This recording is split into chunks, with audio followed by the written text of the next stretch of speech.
নজর রাখবো পরবর্তী খবরে। তাড়াহুড়ো করে এসআইআর করে একজনেরও নাম বাদ দেওয়া যাবে না, তা নিয়ে দিল্লিতে ইলেকশন কমিশনের সঙ্গে বৈঠকের পর এই দাবি করেছে তৃণমূলের প্রতিনিধিরা।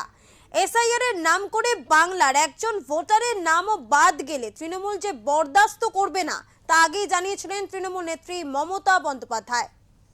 শুরু হয়েছে সেটা কি শুধু ভুয়ো ভোটার বাদ দেওয়ার জন্য, নাকি অনুপ্রবেশকারী তাদেরকে বাদ দেওয়ার জন্য? মহুয়া ইংরেজিতে বলল, please understand, the All India Trinamool Congress is not opposed to the concept of SIR.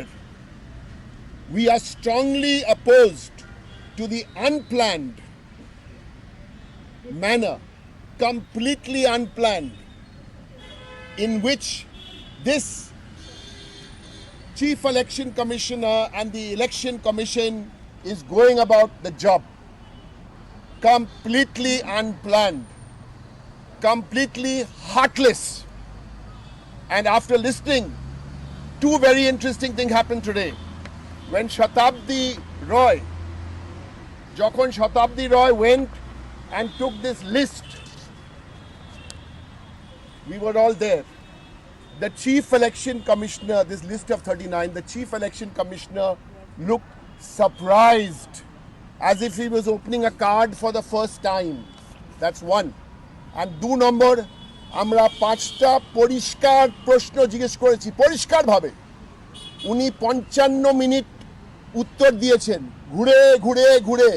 আমাদের 5টা প্রশ্ন আমরা একটাও উত্তর পাইনি। उसमें जो ये एसआईआर का प्रोसीड्योर चल रहे वो किसके लिए है? देश में जो घुसपैठिया बोल रहे उनके लिए, या ये करेक्शन वोटर लिस्ट करेक्शन करने के लिए? अगर वही है तो फिर घुसपैठिया अगर है तो त्रिपुरा क्यों नहीं, मिजोरम क्यों नहीं, अरुणाचल क्यों नहीं, नागालैंड क्यों नहीं, मणिपुर क्यों नहीं, सिर्फ वेस्ट बंगाल क्यों?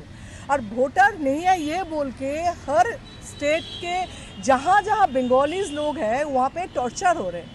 वहाँ पे जज जब मेरा कॉन्स्टिट्यूशन से भी बीरभूम से भी लेके गया, वहाँ पे बांग्लादेश भेज रहे। इसका कोई सलूशन है ही नहीं। उनको लगे ये बांग्ला है ही नहीं, ये कोई डिफरेंट लैंग्वेज बोल रहे, तो वो इंडियन है ही नहीं, वो बांग्लादेशी है। ये कौन प्रूफ करेगा, क्यों करेगा? उसका हिम्मत क्यों है जो ये बंगाली बोलने से आप बंगाली हो लेकिन बांग्लादेशी हो, ऐसा तो बोल नहीं सकते। सेकेंड, जो वोटर लिस्ट अभी तक जो लिस्ट के बारे में हम लोग जितना भी ऑब्जेक्शन दिया है उसका कोई रिएक्शन, कोई रिजल्ट कुछ भी नहीं आए।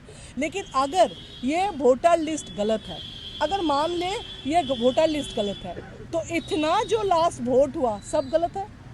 तो उसमें क्या करना है? सरकार को भी गिराना है, एमपीज़ को भी गिराना है, एमपी एमएलएज को भी, क्योंकि वो वोटर लिस्ट ही सही नहीं है। अगर वो वोटर लिस्ट सही नहीं है तो अभी भी वो नहीं सही नहीं है। अगर वो सही है तो ये वोटर लिस्ट भी सही होना चाहिए, सरकार भी सही है, क्योंकि उसी वोटर से जीत कर आ गए। इसमें थर्ड जो है, इसमें एसआईआर के ये जो प्रोसेस चल रहे हैं, बीएलओ का ऊपर इतना टॉर्चर हो रहे, इलेक्शन कमीशन नहीं मान रहे, बोल रहे नहीं कुछ टॉर्चर नहीं हो रहे। इतना काम तो करेगा ही। इतना काम मतलब क्या? इतना घर जाना, इतना फिलअप बोल रहे, 4-5 का फिलअप नहीं, 60-70% लोग फिलअप नहीं कर सकते। एक गलत हो जाए वो कैंसिल हो रहे, तो फिर बीएलओ को करना पड़ रहा है। इतना लिस्ट है हम लोग के पास नाम का 39, और हम लोग जब बातें कर रहे थे आप एक खरग्राम से एक रिपोर्ट आया तो 40 लोगों का मौत हो गया, जो आधा से आधा इलेक्शन कमीशन के नाम से सुसाइड नोट लिख कर भी दिया, उसमें भी वो लोग नहीं मान रहे। फोर्थ जो है, ये जो प्रोसीड्योर आप लोग कर रहे हो जिसमें आप बीएलए नियोग वो जो बोल रहे हैं, हम लोग बोल रहे हैं बांग्ला सहायता केंद्रों जो हम लोग का है उनको इंक्लूड करो, तो आपका भी काम अच्छा होगा, जल्दी हो जाएगा। अगर जल्दी ही करना है तो इनको भी इंक्लूड करो। ये हम लोग अप्रोच किया है। और लास्ट बिहार में जो बोल रहे ये नहीं करना है, वो नहीं करना है, तो अल्टीमेटली क्या किया बिहार में? बिहार में ये भी देखा है वोटर कार्ड ले जाके भी वोट नहीं दे पाए।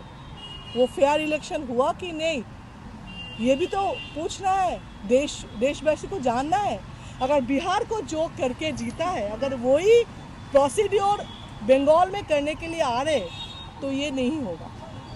ममता बनर्जी, अभिषेक बनर्जी है, तृणमूल कांग्रेस है, वहाँ पे यही सिस्टम नहीं हो सकते, वैसा जीत नहीं सकते। ये अभी भी बोल रही हूँ, अगले दिन इलेक्शन के बाद भी आप देख लेना, तृणमूल फिर से आएंगे और कोई नहीं आएंगे। और फिफ्थ, जो वहाँ पे बीजेपी लीडर बोल रहे हैं जो 1 करोड़ नाम हम लोग डिलीट करेंगे, कैसे बोल रहे हैं 1 करोड़, ये नंबर्स कैसे उसको पता है?